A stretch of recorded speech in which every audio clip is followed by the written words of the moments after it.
Welcome to Lochs and Highways.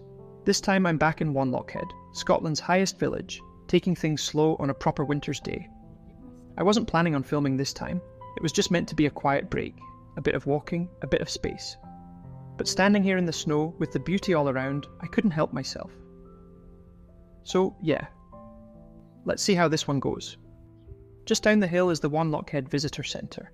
It's the starting point if you want to really get to grips with the village and its mining past. From here you can head underground on guided mine tours, explore the museum, or even try your hand at gold panning. Maybe not today, in -12 mind you. There's also a wee tea room here, closed in the off-season, but very welcome after a long cold walk. And if they've got the blueberry scones, do yourself a favour, they're absolutely worth the stop.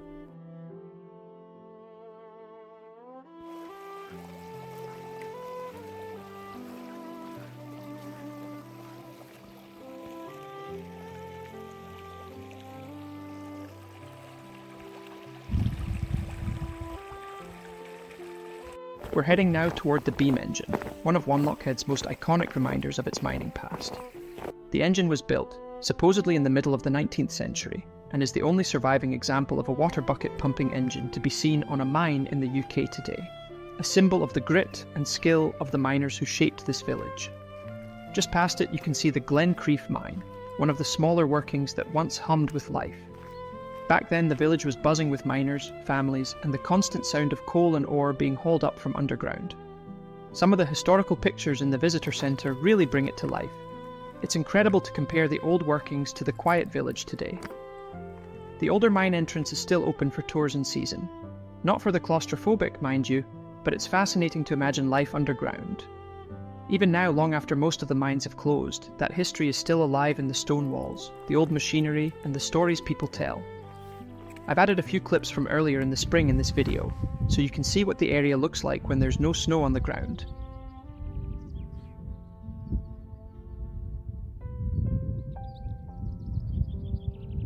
As you walk through the village, one thing is impossible to miss: the signs. Almost every house, and even the pub, carries the same message. No more turbines, save the Lowther Hills. There's another proposal being talked about for around 30 turbine. And for a village this small, the feeling is unmistakable. You can see why these hills aren't just a backdrop. They're part of the village's history, its character, and the reason Wanlockhead feels the way it does. Looking out across the snow-covered slopes, it's easy to understand why the locals want to protect this landscape.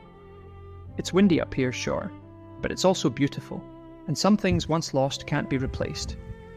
Even with the signs and the protest, there's a quiet pride in the village. People here care deeply about their home, and you can feel it in every stone wall, every old building, and every sweeping view across the Lowther Hills.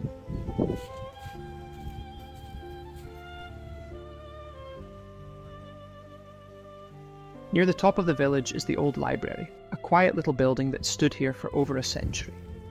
It's a reminder of the community that's always valued learning, stories, and sharing knowledge, even in a place shaped by mining and harsh winters. Today, I bet I've only had a taste of that. A short walk back brings you to the highest pub in Scotland. It's a proper gem, especially if you've been walking in the cold. Great food, and a welcome that makes you feel right at home. And if they've got a hearty plate, or a wee local treat, don't miss it. It's just the kind of place that leaves you with a smile before heading back out. From here you can take a moment to look out across the village and the surrounding hills. It's a view that captures everything Wanlockhead is about: history, community, and the stunning landscape all wrapped into one. Now, let's have a short drive through the village. Through the village, round the bend, past and present intertwine again. Not in a hurry, nowhere to be, just the road and memory. Through the quiet, through the cold, stories written in the stone. Time moves softly, nothing shouts. This is what the road's about. Footsteps lost beneath the frost, lives that paid a heavy cost. Underneath these tires and tracks, history is is calling back. Hands that work the rocking scene, chasing more than coal and dreams.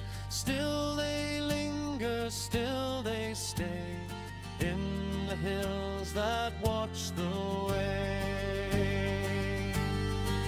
Through the village, round the bend, past and present, intertwine again. Not in a hurry, nowhere to be, just the road and memory. Through the quiet, through the cold, stories written in the stone. Time moves softly, nothing shouts. This is what the road's about.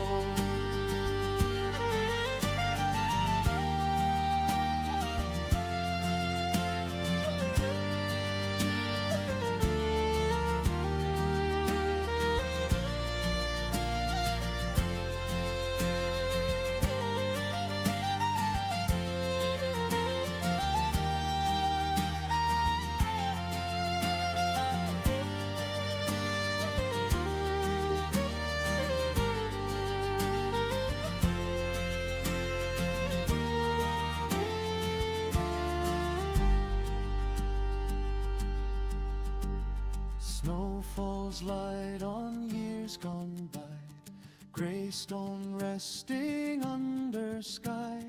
Even silence has a sound in a place this high, this ground. Through the village, round the bend, every road has led here then. Not in a hurry, let it show, just driving through the falling snow. Through the quiet, through the cold, stories deeper than we know. Time moves softly, nothing shouts. This is what the road's about. And here we are at the narrow gauge railway station, a reminder of Wanlockhead's connection to the wider world and the history of this small but remarkable village. It's amazing to think that this tiny railway once carried people, coal and ore through the hills, linking the village to the rest of Scotland. Thank you so much for joining me on this winter wander through Wanlockhead. I hope you enjoyed seeing the village, from the snow-covered streets to the beam engine, the mines, and of course the views across the Lowther Hills. If you liked this video, don't forget to give it a thumbs up, and a cheeky subscribe to Lochs and Highways would be great too, for more drives, walks and Scottish adventures. And let me know in the comments, what's your favourite spot in Wanlockhead, or do you know any other hidden gems in Scotland I should visit? I'd love to hear your suggestions. Until next time, enjoy the scenery and I'll see you out on the roads or the trails.